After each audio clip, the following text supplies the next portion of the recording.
What is up? Oh, I can't actually hear myself. How's it going? Welcome, welcome. Sorry we're a little behind today, but hopefully that isn't an issue. Sorry, I just got to turn this on real quick or I won't be able to like hear myself. There we go. Perfect. Welcome, welcome. So, by request of the Discord server, if you're not a part of the Discord server, please be sure to join. We're almost to 500 members, which is pretty insane. So I'm looking forward to that. It's going to be pretty fun. I think there's some more community things that we can enable once we get 500 members, but we'll see if we can get there hopefully by the end of August. That'd be pretty sweet. As always, before we get into any of the rest of this, sorry, I'm just cleaning off my glasses. If you guys are longtime watchers and have not subscribed, be sure to do so. It's totally free, helps me out a lot, and we just recently passed, unbelievably so, 3,000 subscribers. So thank you everybody who has subscribed to the channel. It's been it's been insane to see how quickly we got here. So also another random announcement. So some of you have heard me talk about some merchandise that I have designed and coming, namely a dry fit t-shirt and a jersey that you can play in. Both you can play in. And I just got word that the shipment that was supposed to arrive here last Thursday is completely lost. So that's hopefully being expedited and will be here soon. Hopefully, we'll see. But that's the reason why there hasn't been any updates on the merchandise, if you guys are curious about that. But I think that's pretty much it. Also, if you want to become a member because you want to support the channel, please do so. That does help me out a great deal. But otherwise, let's not waste any more time. Let's get right into it. We're going to talk about the... Oh, hold on. You're going to do...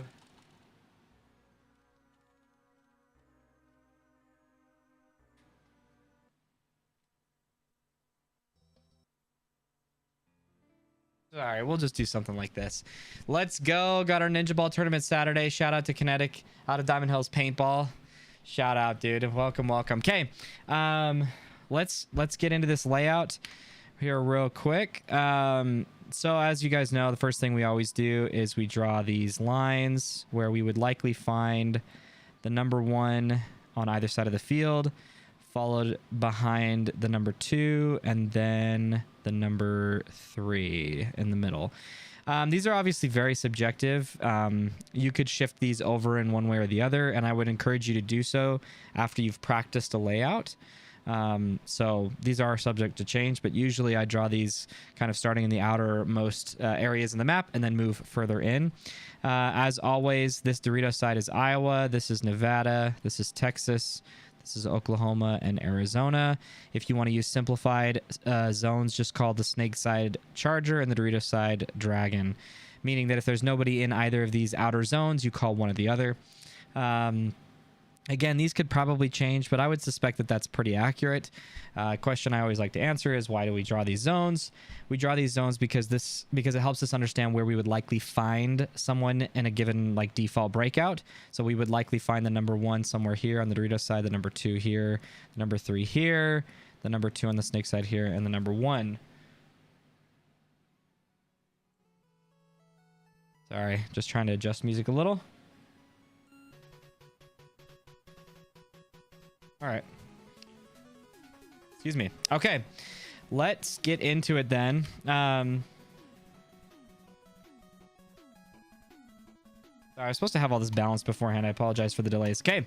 Let's walk the baseline and see what shots exist on this layout. Huge up the middle, meaning that if you are ever going to practice this layout or play it for anybody who's going to be playing this event, you want to make sure to not give away what it is that you're doing until the last second, right? If you don't want to line up exactly how you're going to break out.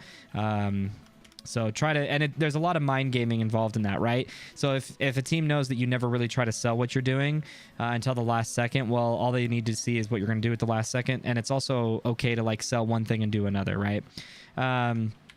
All right, so let's walk along the baseline. Lots of up the center shots, especially if you come out to this can. You've got a huge challenge right here.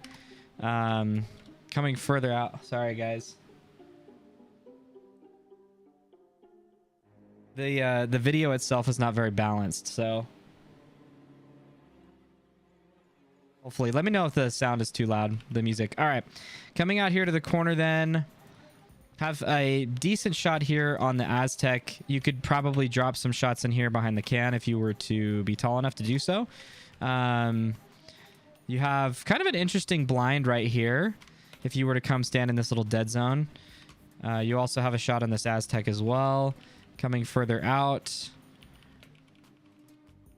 You do have to worry about the can shooting at you if they decided to shoot heads up at the can, or somebody playing in the dead zone behind the start box or in front of the start box, but I highly doubt that that would be a thing. I feel like it's just too risky. And then obviously you have a pretty standard heads up gun battle from corner to corner.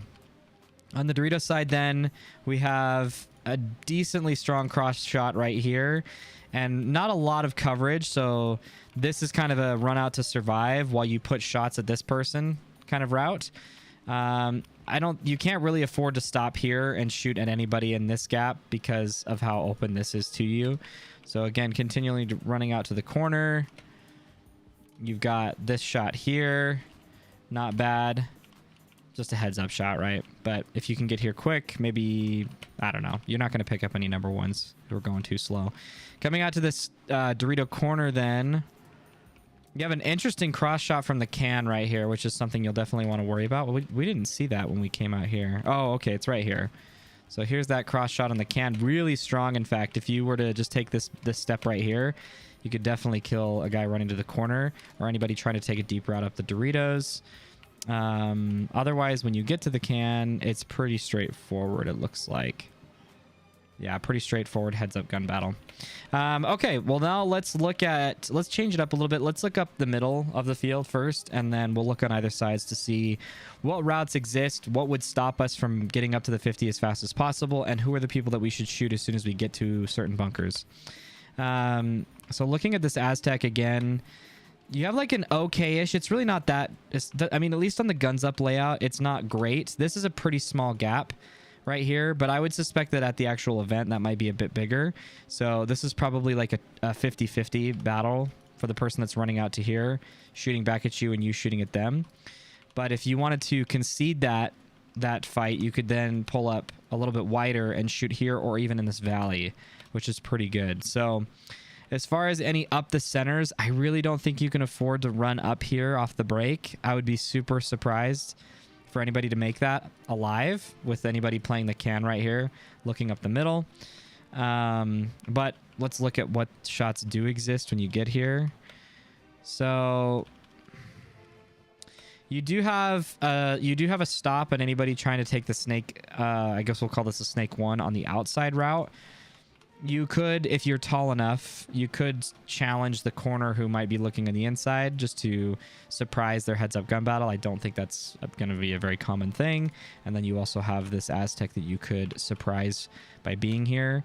But so far, not like a super strong bunker, in my opinion. You then also have this Dorito gap here you could hold. You could also hold the Dorito 1 if he stops there short, and you have an okay gap here, but it's definitely a pump the zone gap. You kind of have to just dump paint into this if you want to stop somebody. So this looks to be kind of a leapfrog bunker. I mean, it's blinding out a lot of what's going on the snake side as you try to get to this Dorito right here. So I wouldn't suspect that this bunker is going to be played a whole lot except as a stopgap to get somewhere else. So then that's somewhere else. If we were to look here.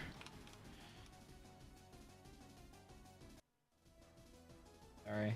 Hopefully that's not too loud. I don't even know if you guys can hear that.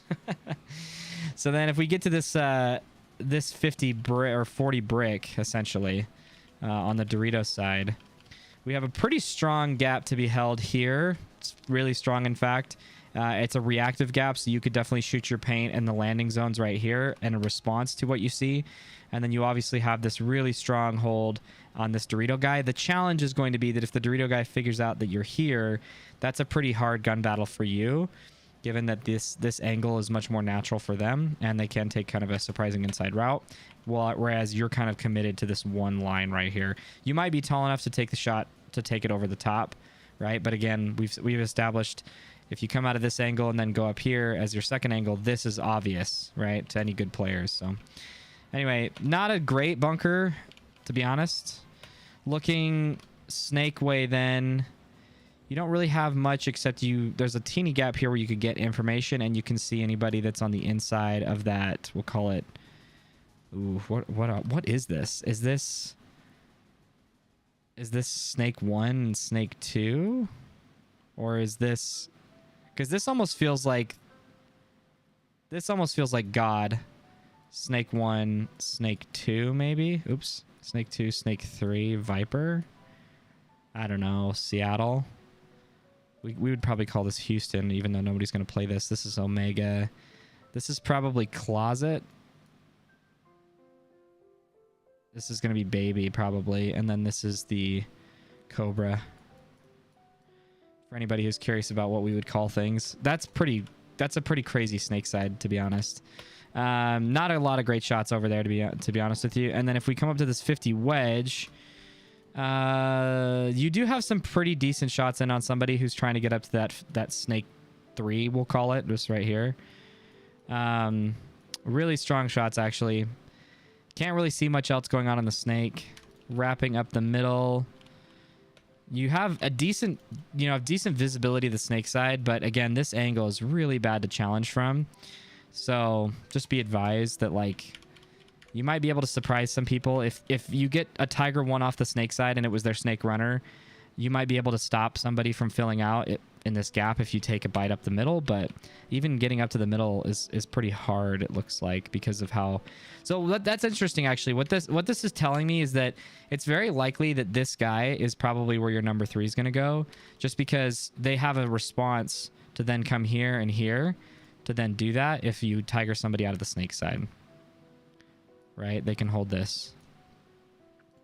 I mean, it's possible for them to go elsewhere. Like, we'll check the snake side here in a second, but interesting so far. And then if we go up here and look at the Dorito side, you have a pretty decent. You're actually relatively safe. I'm not sure how safe you are from this little snake guy right here, the snake 3 from shooting you in the pack.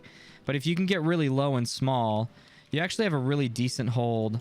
If you get a Tiger 1 off of the Dorito side to then come here and look and hold this gap or this gap, depending on where they're at. So it's kind of, if they're stuck here, if they're stuck in this bunker, it's a little less strong because your hopper is likely going to be, it's going to be hard to not have your hopper visible if you're looking this direction.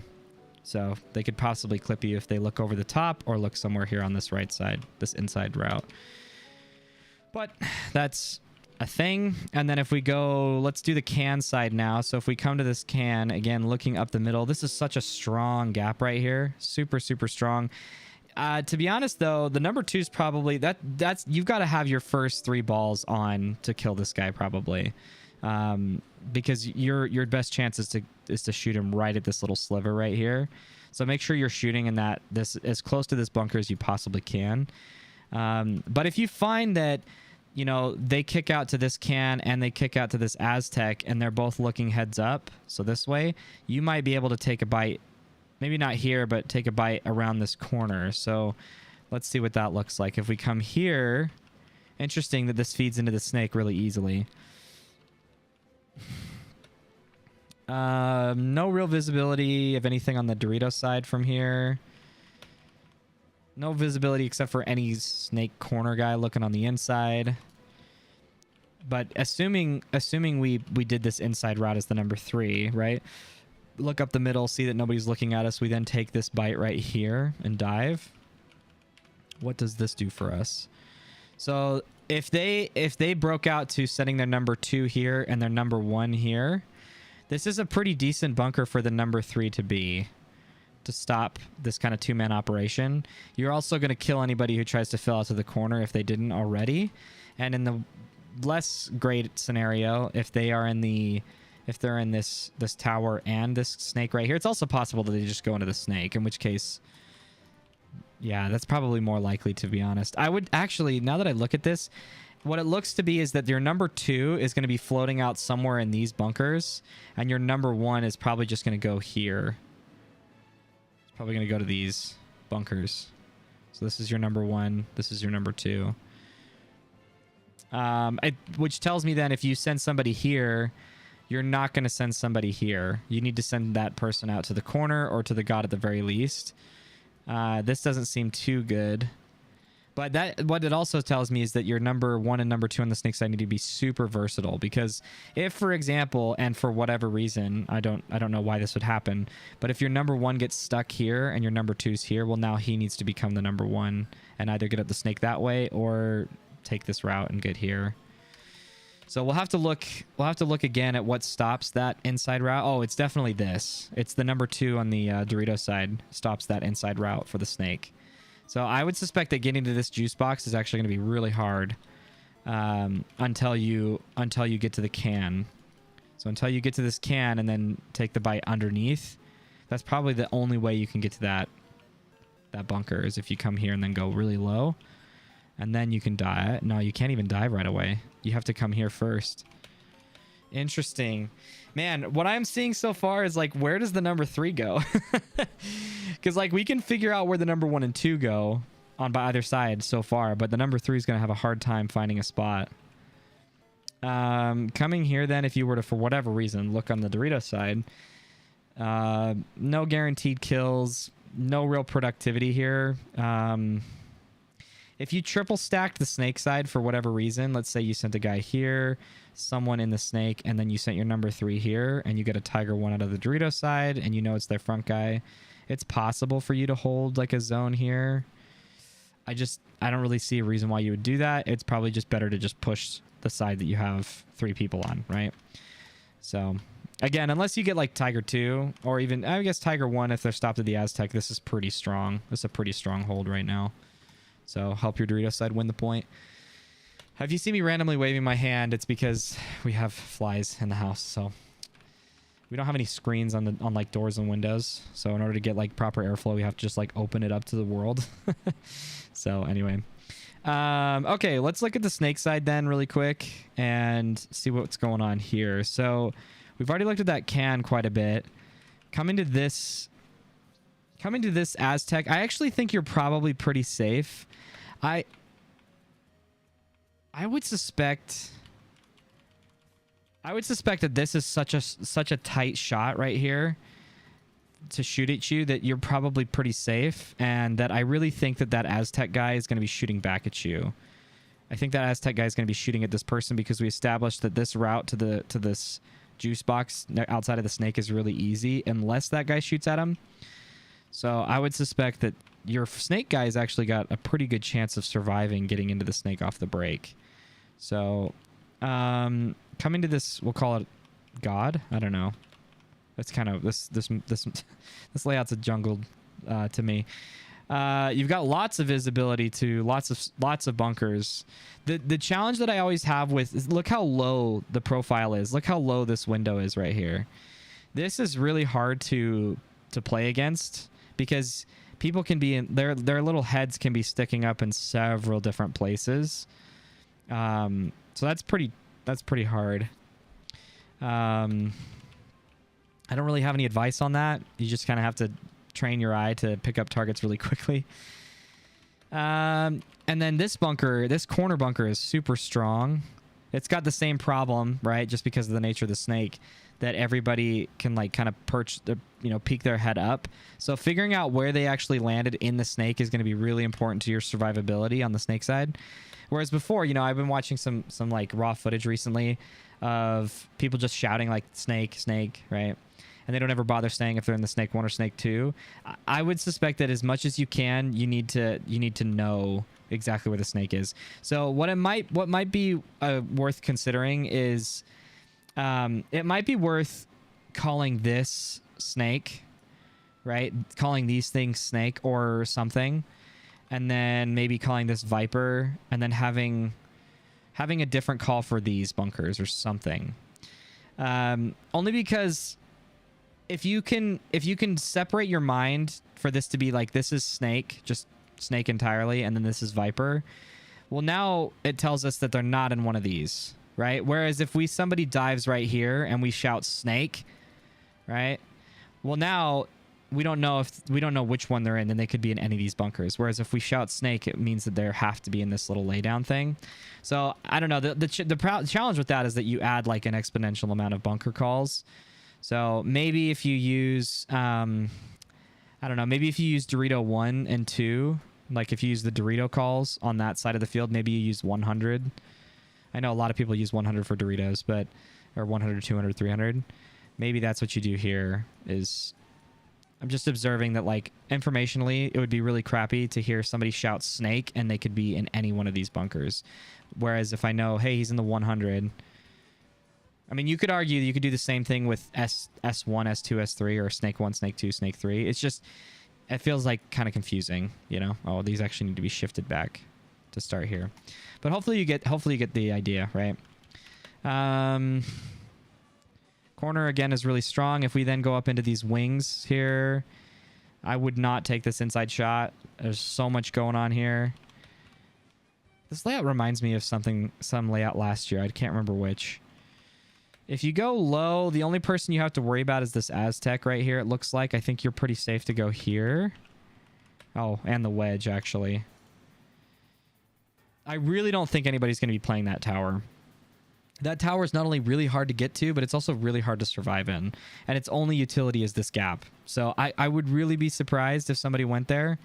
But it's kind of a check this Aztec off right here. And then it's an either or, I would suppose. It's either this or this. Right? It's one of these two. But I really just don't think it's going to be the tower.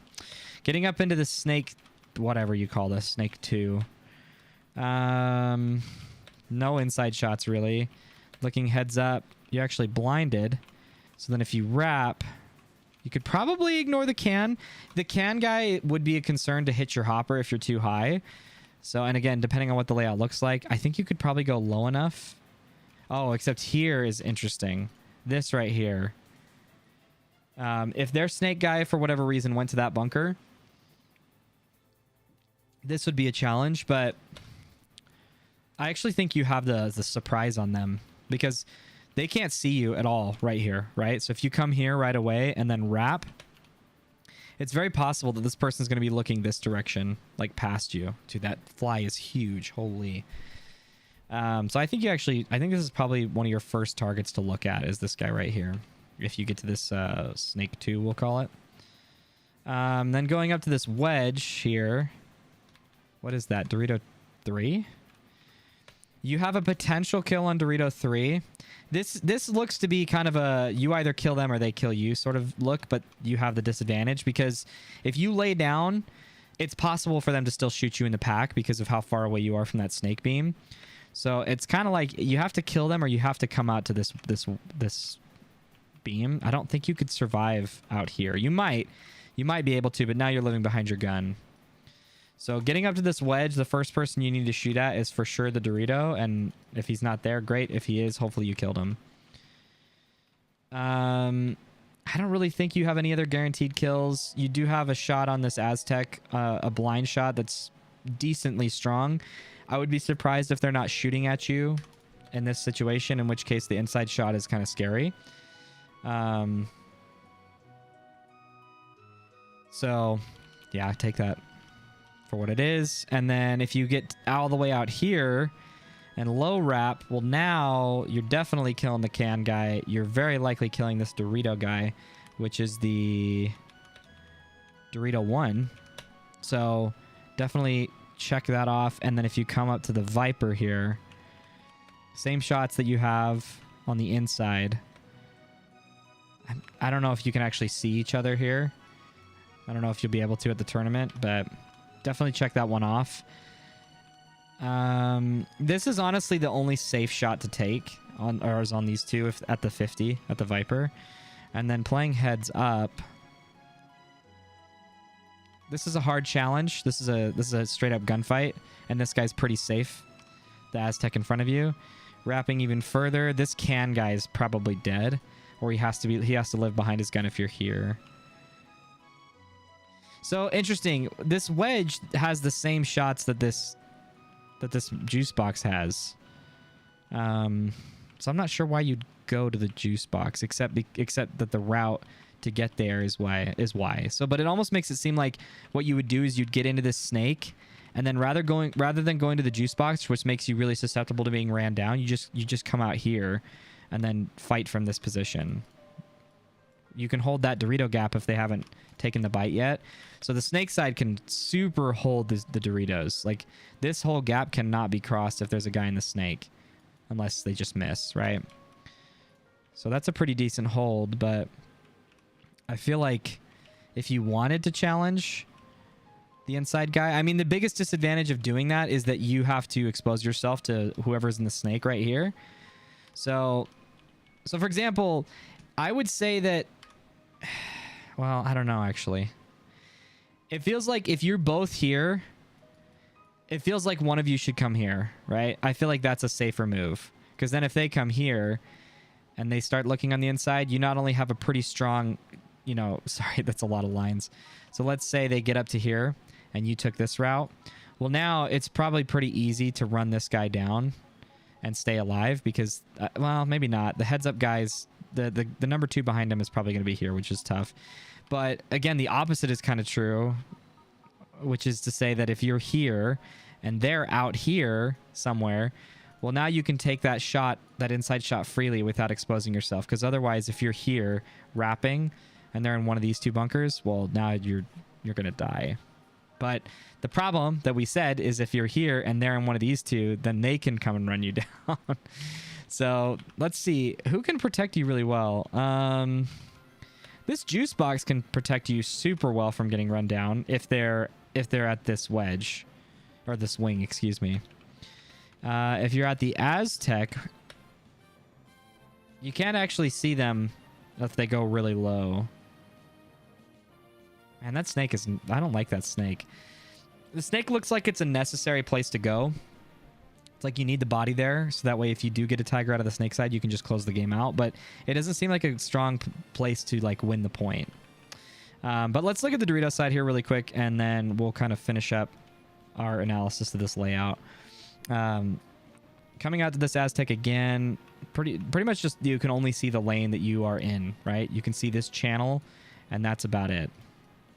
Can't see anybody over here. Have no idea what's going on. Yeah, you have a terrible inside. You have a terrible snake side shot. But if you come to this Dorito 1, inside shots, you've got a blind shot onto the can. If he's still looking Dorito way, you could definitely get him to flinch. So let's say, for example, you're here in this Dorito, and this can is shooting this direction right here. You might take this inside shot and get him to flinch and then take the bite, because see, this is the gap he's going to be holding.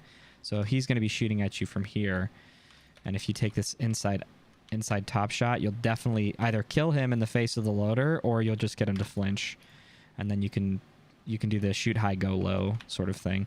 You could probably take that bite without even worrying about what your front guy is doing, because he won't be able to react to you if he's in that Dorito, that mini Dorito, or even in the corner if you take that bite really fast. So if paint's already coming your way, you're dead. But if you just take that bite really quickly, I don't think they can catch you. Other sorts of shots you could take on the inside is towards this Aztec, but I don't think you're going to kill them or even threaten them. So heads up, then you have really bad coverage. The only thing you're going to stop is any sort of pushes. So this is a very defensive bunker right here. If you decide to stay here, otherwise you're just using it to get out of where you're at. So if for example, you know that they're not in this Dorito 2, this little baby Dorito, if you know that they're not there and that they're likely matched up to you, then you really just have the can guy to worry about in the first 10 seconds of the point. You just have to get that guy to flinch. And the other option too, you can actually do, this is a pretty cool route. So if you were, for example, this is again where I would think that the number 2 and the number 1 on the Dorito side have to be really versatile. So let's say, for example, you sent a guy here and a guy here. Okay, it's assumed that this guy is going to be your number 1. But if you just kind of look at it as a read and react sort of thing, it's possible that you get this can guy to flinch, and then you take this bite here instead. to then make this guy your number 2, and then this guy comes out here and becomes your number 1 and tries to go behind him. And the reason is because if for whatever reason we don't actually, I don't remember if we saw who can stop this Dorito. Let's see. Oh, this guy. Okay. This guy can stop your Dorito player right here. So if this can guy is doing a really good job of stopping the Dorito player and he's not flinching, then if you come here and take over this zone, then it frees up the can guy to do whatever he wants. So that's kind of an if A then B sort of situation. So it looks like a standard breakout's going to be to send a guy, send a guy here, here. We don't know where the number 3 is going to go just yet, so we're not going to worry about that. And then here. And that this guy's going to stay dedicated on this Dorito zone. And that this dude needs to shoot on the inside to get this guy to flinch. As soon as he does, he can take this bite here, which then puts you in this position where this guy goes here, and then this dude switches and plays heads up, and this guy shoots this way. So that's not a terrible play. The problem is going to be where do we send the number 3 and or the number 2 on the snake side. In fact, I actually think that you can hedge your bets by putting your number 3 here and sending your 2 to one of these bunkers and sending your 1 to one of these bunkers. That's probably how you hedge your bets, because what you don't want is for your number 2 to be staying cross on a zone because this guy can't get out of where he's at, right? That wouldn't be good, because then you've got a snake guy who's essentially an island playing a 1v2 on whatever's going on over on the Dorito side. So that tells me that the number 3 is probably going to play this position, I would suspect. Because that middle route is pretty solid. Because even if you don't get the can guy to flinch, but you go really low right here, who's going to shoot you? Right? I mean, we could assume that there's going to be a guy here and a guy here, and maybe the number 3's here looking your way. But we also said that this Aztec guy is probably going to be looking cross as well, right? Because the cross shot for the Aztec is really strong off the break, right? If we come back here, this gap is pretty strong. So depending on what's going on and what happened in the snake, you're probably free to just come here. Literally no one can see you. And then if you dive right here, by the time the can guy reacts to this move, he's shooting above your head as you dive in right here. And he's going to hear the call now, but that's not the worst part, right? Or that's not a bad thing necessarily. You just have to worry about some sort of inside route, right? So let's say, for example, they heard that, they then come here and then come here and come run you down. That would be bad. But let's keep going to the Doritos. Sorry, we got a little sidetrack there for a second. Man, this baby Dorito sucks. Sorry, I'm trying to get it lined up. A pretty painful heads up battle, to be honest. You don't have to worry too much about the snake side. I mean, you might get a little heat from the snake like actual snake shooting at you. It's possible, but I really don't think you need to worry about what's going on the snake if you're here. Definitely play tight regardless, but your biggest issue is going to be this heads up fight really sucks, and then even after you win, you have this gap to worry about. This gap right here. This is going to be the hardest gap to make, I would suspect. Because the can guy doesn't actually have to shoot you. He can probably bounce a shot, and in fact, I think that bounce shot is there, where they can shoot right here and hit here, and they'll likely bounce into you or shoot in such a way that makes this landing zone super scary. So this Dorito 2 is not a bunker I would try to get to. Yeah, wow. That's interesting. What does that tell us? Could you just do that? Problem is you're pretty high at this point. So if that can guy's staying cross on you, I think you're too high to survive this. Because his paint's going right here, and I think that hits you. So if you go farther, if you come here and dive, you're definitely not surviving that Dorito guy. If you come here and dive, you could survive that guy. So if that's a really risky play, but if you're super stuck, and let's say you can't get that can guy to flinch, I think you do take this inside route, and I think you I think you come here. Hopefully this guy doesn't shoot you, but if you go low enough and by the time you get here, you're diving, I think you're safe. I don't know, man. That's really close. It's possible, but that's a really big risk play. So if you need a point, low on time, got stuck, maybe do that. But let's look at the can again. The corner, this is a really strong corner now that I see it, because you can control this Dorito guy pretty easily. And it actually gives you a really good filter up to this Dorito 3 right here. So this can actually seems to be a pretty solid bunker for your number 1 to be going to. Because if you get past... Yeah, actually, I think you're super, super safe. This guy is your biggest issue. This can guy, man. This can bunker is a key bunker on the field. This is a huge bunker. You need to have a really good laner on your team playing this position, because he has lots of lanes he's got to hold. So... I would suspect that this corner bunker is a bunker people are going to try to get to a lot, which means that this can guy is going to be shooting for that. So if that's the case, wow, this Dorito is like super free. Yeah, this Dorito bunker is like really, really safe. As long as you've got people pressuring this direction on this bunker, this bunker is really safe. So maybe my suggestion would be at practice is to try to make this corner a lot, and however often you can make it, try to make your next bite right here. Now obviously people are going to be picking up on that, but as we established, like the can guy really only has this corner he can see you when you're going low. But if you decide to just go around it entirely, like look right here. If I come all the way out here as I run, and then I take a dive right here, or let's say right here, I don't know. Maybe that's not good enough. Maybe I can just take the bite all the way out here. Except now you've got the Aztec to worry about. This Aztec guy will chop you up. I don't know. There's definitely a route you could take. You'll have to find it at practice. There's definitely a route you can take to get here, I would think. But I think you try not to get to this. Don't go to that bunker if you can help it. If you get stuck there, it's going to be really, really hard to get out of, because your only option of getting out of this bunker right here is to have your number 2 come here and shoot that can, which is possible, but it just forces your number 2 to do that play, right?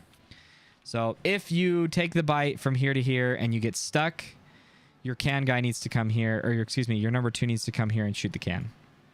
That's your only way of getting out. Now I'm going. Sorry, we've taken so long to figure out that route. I just want to make sure that we have that understood, and then we'll keep going. Inside shot on the can, not so great. Yeah, I mean that's a 50-50 if you were to challenge that. Actually, you've got a pretty strong shot on him. That's a stronger shot for you because you're a Dorito. And then you've got this shot here. It's a gap, really. You have to challenge. But now, depending on where their number 1 is, he might even be here. But if your number 1 is somewhere here, and then number 2 ended up going to this Dorito, then this is a super straightforward, just wrap and go, right? Shoot that guy, come here. Then you've got an awkward heads up. Any free kills so far? You might kill the snake corner. Probably not, and you'll definitely make this guy scared, the Aztec, on your way to the snake. But I don't know. I don't think so. Coming here, then, if you get to this wedge, you've got this gap that you could shoot. But I mean, unless you take that bite right away, I don't think you're going to be seeing anybody making these moves. It's possible. So unless you get to the 50, that fly is so annoying, man. I wouldn't do any other sorts of inside shots. I would really just look at this gap right here and then be done. You do actually kill this guy. You will kill this guy for sure. So that's the first person I would look at if you came to this 50, is that snake right there. Playing heads up then. You got the snake corner to worry about, or excuse me, the Dorito corner if they made it. Otherwise, you can sort of lock them in depending on where they got stuck. Man, I hate this app sometimes. It just like kicks my mouse out. Coming to their Dorito, you definitely kill the snake 50 if he's there. You kill the snake side entirely. In this corner in the Aztec, you definitely kill the can if he's not looking at you already. And then you're just close enough to run everybody down. Okay, so let's finish this up then. So we established that this bunker is insanely important. You need to send a person every time to this bunker, I would suspect. And it seems to be that your number 3 is going to go here because of the versatility of that bunker. There does seem to be a few read and react options. So if, for example, you get stuck in this position, even after trying to, well, maybe not get stuck, but maybe you get this guy to flinch, right? And you decide, I'm actually going to take this route here to then hold this zone. It would free up your number 3, who is staying trained on this zone. Where is it? It's right here. It would free this guy up if you made this move. Which then causes this person to, I would probably say this guy goes to the corner. If this is what you ended up doing, I would probably say that that's how you get to this bunker here. And now you've got a really strong hold where this is your positioning. Okay. The other option is that if you do have that positioning where this is kind of where people are holding, this guy can then come over here and take over by shooting the can. I don't know if there'd really be any value in doing that at this point, and having these people stack like this admittedly is not very good, but it just kind of depends. Like if you lose a body, for example, if this guy comes here and dies and this dude fills out, well, now you definitely have to fill behind, right?